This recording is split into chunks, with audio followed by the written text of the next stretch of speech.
Okay, Colin. So I'm going to start off first by telling you a few things that are just kind of technical issues or formatting issues. First off, your name is fine in the spot that it's at. But what you want to do is follow next with my name, then with EELA3, and finally you'll end with the actual due date of the paper, which is 20 October 2014. So you'll put the numeric 20, spell out October, and numeric 2014. Up in the upper right hand corner, I'd like to see the name Bailey, and then 1 on the first page, Bailey, and then 2 on the second page, and so on. As far as the title goes, that's placed fine. That works just great. And Moby Dick and the Power of Darkness is a decent enough title, so really no changes need to be made to that. As far as your very opening sentence, what I'm really looking for is that you include the author's name and title, which you did. So Herman Melville's Moby Dick is a story of a profound whale hunter, Captain Ahab, whose goal is to hunt the greatest whale of all, Moby Dick. I like that sentence a lot. What I need you to add to that, if you're going to leave it, is that, and it shows, demonstrates, portrays, um, whatever it is, the characteristics of the dark side of American romanticism, and then you need to choose two of those. So evil and insanity, psychological themes, it could be supernatural, power of darkness, whichever one it is that you choose, but I need to see Herman Melville's Moby Dick is a story of a profound whale hunter, Captain Ahab, and through it we see the dark side of American romanticism, including, and then you would put what it is that you want to touch on. Now, for your summary of the novel, remember I'm looking for 2 to 3 sentences. Really, this is pretty good as far as what you've got. Ahab has more than that of fame to follow his goal, but personal pleasure, as his sin of pride overcomes him. Um, this is fine. The story is from the perspective of one of Ahab's crew members, Ishmael.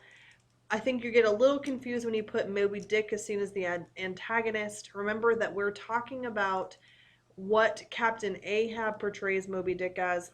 So Ishmael does not necessarily see Moby Dick as an antagonist. Captain Ahab does.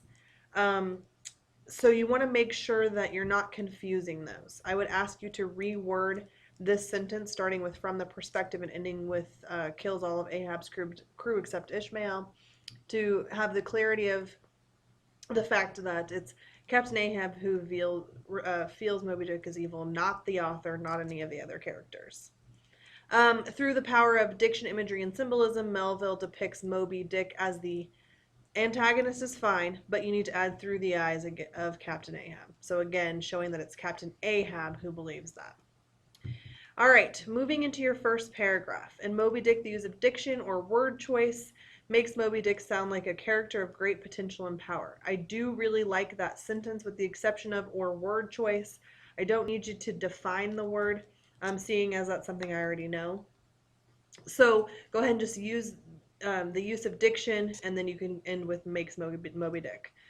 Um, again, here with the use of words, death and devilsman is Moby Dick. Ye have seen Moby Dick, Moby Dick.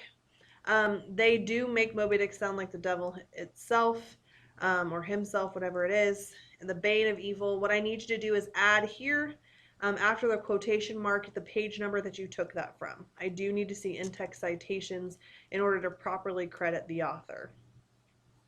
You go on to includes the murder makes this an ironic statement ironic, as it will follow his will follow death and the devil, and Moby Dick's actions follow instinct. That's great. With the sentence again, I need to see the page numbers because I need you to give credit to the author. Um, here, I think, again, some confusion. I don't know that Ahab is ever depicted as the protagonist. He's definitely a central character, and I would be careful using protagonist and antagonist so many times. You've already mentioned it once up here. I see protagonist here, antagonist here, antagonist here, so it's a bit repetitive.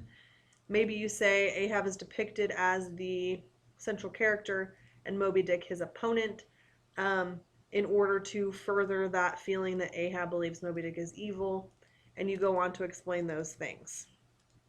Um, Let's see.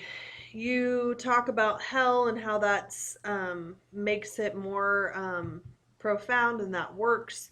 The outrageous strength. I need another in-text citation, and then the rest of this is pretty good. Moving into the next paragraph, it helps depict as a colossal beast. That's great.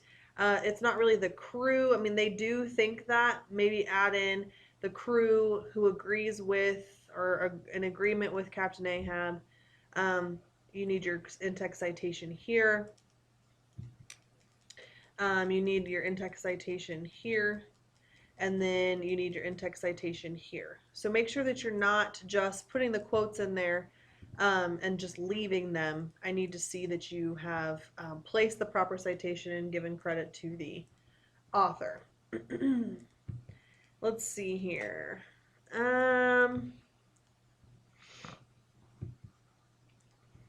Symbolism.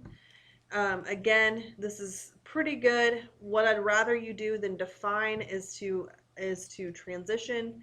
So you might say something like, in addition to the use of diction and imagery, or parallel to the use of diction and imagery, Melville also uses symbolism to employ the to reference several parts of the story to the idea of evil. Perdition's flames, again, I need an in-text citation. Same with I'm game for his crooked jaw, and I'll chase him around, Perdition's flames. All of those things. I'm a little confused about what you're saying about Ahab being a savior.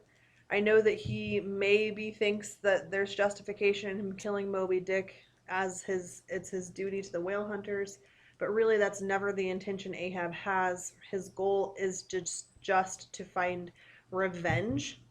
So I think maybe you're obscuring the idea of the text a little bit, calling Ahab a savior, when in reality he's an obsessed man who's driven to craziness and insanity. So I would rethink that. And then, as far as your conclusion goes, the use of diction, imagery, and symbolism makes Moby Dick seem as such an evil unmatched, again, in the eyes of Ahab. And then, let's see, the main uses of speech give the depiction needed to define Moby Dick as a role of an antagonist. What I would suggest here, what I'd like to see is a brief summary of the ideas that you've mentioned before, and then a final thought, which, with all the men following orders and listening to the speeches, increases the overall view of Moby Dick, creating a dedication to kill Moby Dick, and ultimately what does it lead to is Captain Ahab's demise.